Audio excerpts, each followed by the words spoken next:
আপনাদের ফোনটি কি খুব ল্যাগ করছে, চালাতে অসুবিধা হচ্ছে, ধীরে ধীরে কাজ করছে? তাহলে করম বাজারের এই সেটিংটা অবশ্যই একবার করে নাও, তাহলে আপনাদের ফোনটি একেবারে স্মুথভাবে চলবে। চলুন কি করে করবে আমি দেখিয়ে দিচ্ছি। প্রথমে করম বাজার ওপেন করবেন, উপরে দেখাচ্ছে 3 ডট, এটাতে ক্লিক করবেন। তারপরে দেখুন সেটিংয়ের অপশান আছে, সেটিংয়ের অপশানে আপনারা ক্লিক করে দেবেন। ক্লিক করার পর নিচ দিকে একটু স্ক্রল করে নিয়ে আসবেন। আসার পর দেখুন এখানে এই অপশানটা দেখাচ্ছে, এটাতে আপনারা একবার ক্লিক করবেন। ক্লিক করার পর দেখুন নিচ দিকে একটু স্ক্রল করে নিয়ে আসবেন। আসার পর দেখুন এখানে আপনাদের দেখাবে, তারপরে দেখুন এখানে ডেটা স্টোর, এটাতে আপনারা একবার ক্লিক করবেন। ক্লিক করার পর দেখুন এখানে আপনাদের কত ডেটা স্টোর হয়ে আছে সেইগুলোকে আপনারা কী করতে হবে, সব ডিলিট করে দিতে হবে।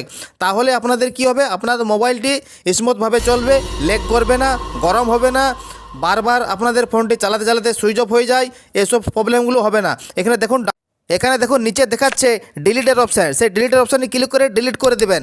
তাহলে আপনাদের সব ডেটা এখান থেকে ডিলিট হয়ে যাবে। তারপরে আপনার মোবাইলটি স্মুথভাবে চলবে, ল্যাগ করবে না। একবার আপনারা এই জিনিসটা ট্রাই করে অবশ্যই দেখুন। ঠিক আছে, ভিডিওটি যদি ভালো লাগে তাহলে একটা লাইক করে দিবেন এবং যারা নতুন আছো তারা পেজটাকে ফলো করে রাখবেন। ধন্যবাদ।